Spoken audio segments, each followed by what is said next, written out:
নরসিংদী জেলা সমিতি চট্টগ্রামের ইফতার মাহফিল ১৫ই মার্চ ২০২৫ ইংরেজি আগ্রাবাদ দি কিপার চুমনি রেস্টুরেন্টে অনুষ্ঠিত হয়। এই সময় দিকে যাবতীয় যে সমস্যা আছে, অভাব আছে, আল্লাহ সকলের পরামর্শ ভিত্তিতে মোহাম্মদ আলমগীর কবিরের সঞ্চালনায় অনুষ্ঠানে বক্তব্য রাখেন কাস্টমস এজেন্ট অ্যাসোসিয়েশনের সাধারণ সম্পাদক শওকত আলী।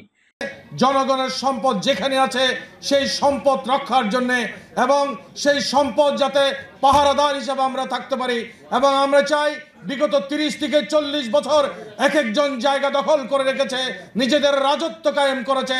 এই রাজত্ব কায়েম করার বিরুদ্ধে আমাদের অবস্থান।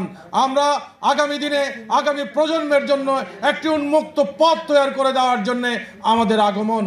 সমিতির সভাপতি ওবায়দুল হক কানন, সাধারণ সম্পাদক মোহাম্মদ কামাল হোসেন, যুগ্ম সম্পাদক ইঞ্জিনিয়ার মোহাম্মদ জসিমউদ্দিন, উপদেষ্টা ডাক্তার শঙ্কর, আসাদুজ্জামান মৃধা, ডক্টর স্বপন কুমার।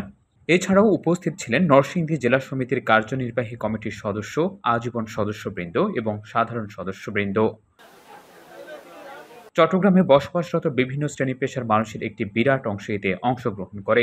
ইফতার মাহফিলে দেশবাসীর কল্যাণ ও মঙ্গল কামনায় মোনাজাত করা হয়। সামিল হয়েছে, উপস্থিত হয়েছে, দয়া করে মেহেরবানি করে আমাদের